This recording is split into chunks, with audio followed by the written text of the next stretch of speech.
दोस्तों, अगर कहानी का मजा लेना है तो चैनल को सब्सक्राइब करना मत भूलें।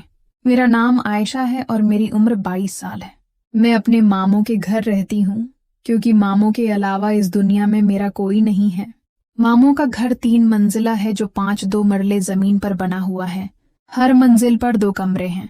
नीचे वाली मंजिल पर मामी, मामू और मामू का बड़ा बेटा रहते हैं। दूसरी मंजिल पर मैं और मामू की छोटी बेटी रहती हैं।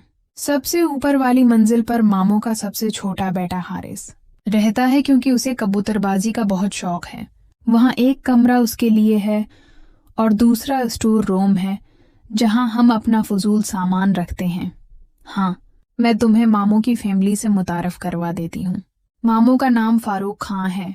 उम्र 48 साल है, लेकिन इस उम्र में भी वो बिल्कुल तेज हैं। दूध का काम करते हैं।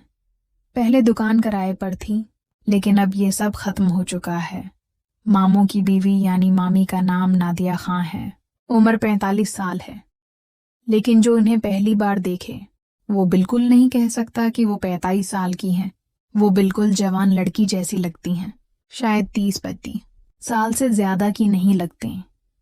मेरा बड़ा कजन इदनान, उम्र 24 साल है, किसी फर्म में काम करता है। रात को दोस्तों के साथ देर तक घूमता रहता है और घर सिर्फ सोने के लिए आता है। मैं आयशा हूँ, उम्र 39 साल, पढ़ाई मुकम्मल कर चुकी हूँ और अब मामी के साथ घर के कामों में हाथ बटाती हूँ। मैं एक तेज और होशियार लड़की हूँ। रंग भी दूध जैसा गोरा है। मेरी छोटी कजन दुआ, उम्र 20 साल, कॉलेज में पढ़ती है। पढ़ाई में ज्यादा अच्छी नहीं है, लेकिन फैशन में बहुत माहिर है। दिखने में मुझसे भी ज्यादा खूबसूरत है। मेरा सबसे छोटा कजन हारिस है। उम्र 18 साल है, लेकिन पूरा घर उससे तंग है। लंबा चौड़ा जवान लगता है, लेकिन सारा दिन छत पर हो की आवाजें निकालता रहता है और कबूतरों के साथ रहता है। मैं ये नहीं कहूंगी कि मैं बहुत ज्यादा शरीफ लड़की थी। मेरा भी एक बॉय फ्रेंड था जिससे मैं रोज बात किया करती थी। घर में मेरा ज्यादातर वक्त हारिस के कमरे में इंटरनेट इस्तेमाल करते हुए गुजरता था। वहीं मैं फेसबुक पर वक्त गुजारती या कभी कोई फिल्म देख लिया करती थी। एक दिन दोपहर का वक्त था। खाना खाने और सबको खुला देने के बाद मैंने बर्तन धोए और फारिग हो गई।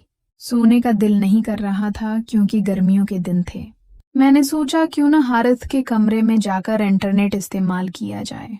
ये सोचकर मैं ऊपर की मंजिल की तरफ चल पड़ी।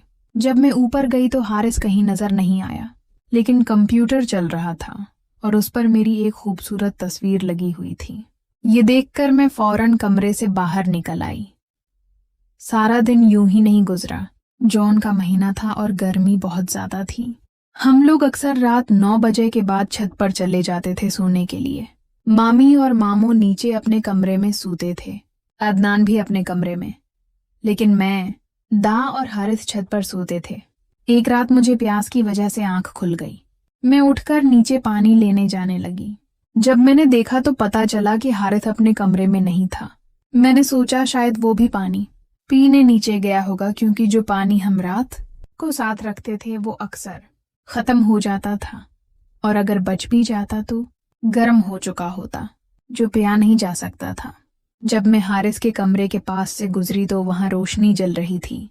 ये देखकर मुझे हैरत हुई क्योंकि मैं रात को तमाम लाइट्स बंद कर दिया करती थी। जब मैंने दरवाजा हल्का सा धक्का दिया तो वो अंदर से बंद था। मुझे अंदाजा हो गया कि हारिस ही अंदर है। ये सोचकर मैं पानी पीने नीचे आ गई। पानी पीते हुए अचानक ख्याल आया, कहीं हारिस मेरी तस्वीर तो कंप्यूटर पर नहीं देख रहा। ये सोचकर मैं फौरन वापस ऊपर गई और दरवाजे में कोई सुराख तलाश करने लगी। हमारे घर के दरवाजे लकड़ी के और मोटे थे, इसलिए मुझे उम्मीद थी कि शायद कोई सुराख मिल जाए, लेकिन कुछ नहीं मिला। फिर मैं खिड़की की तरफ गई और वहां से एक रास्ता मिला।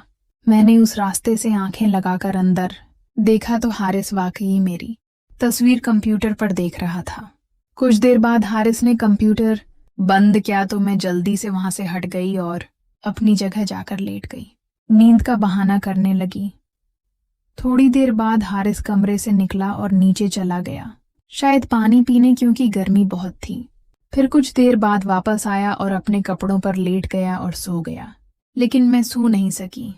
काफी देर तक जागती रही।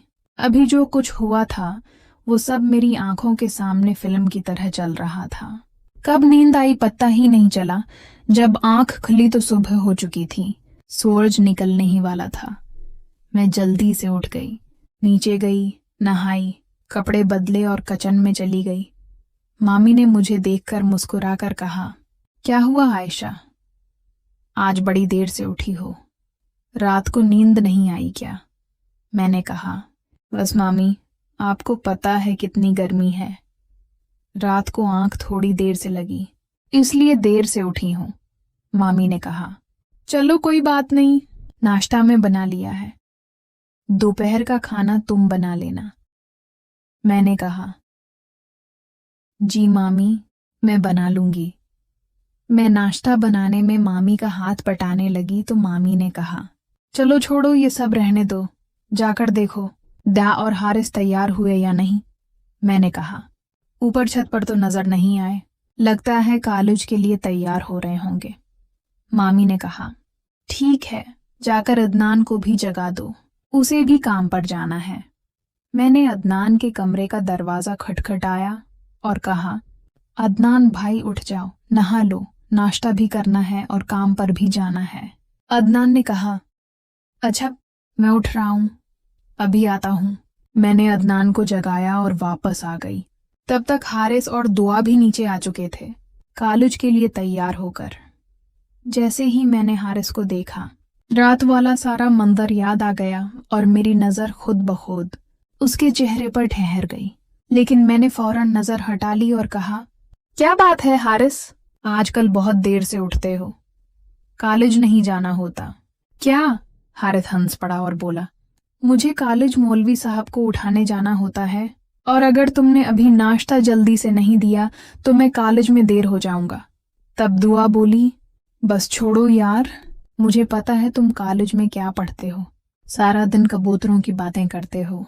दा की बात पर हारिस चढ़ गया और बोला, बस छोड़ो, मुझे भी पता है तुम कॉलेज में अपनी दोस्तों के साथ क्या करती हो। दोस्तों, कहानी का अगला हिस्सा देखने के लिए चैनल को सब्सक्राइब करना मत भूलें।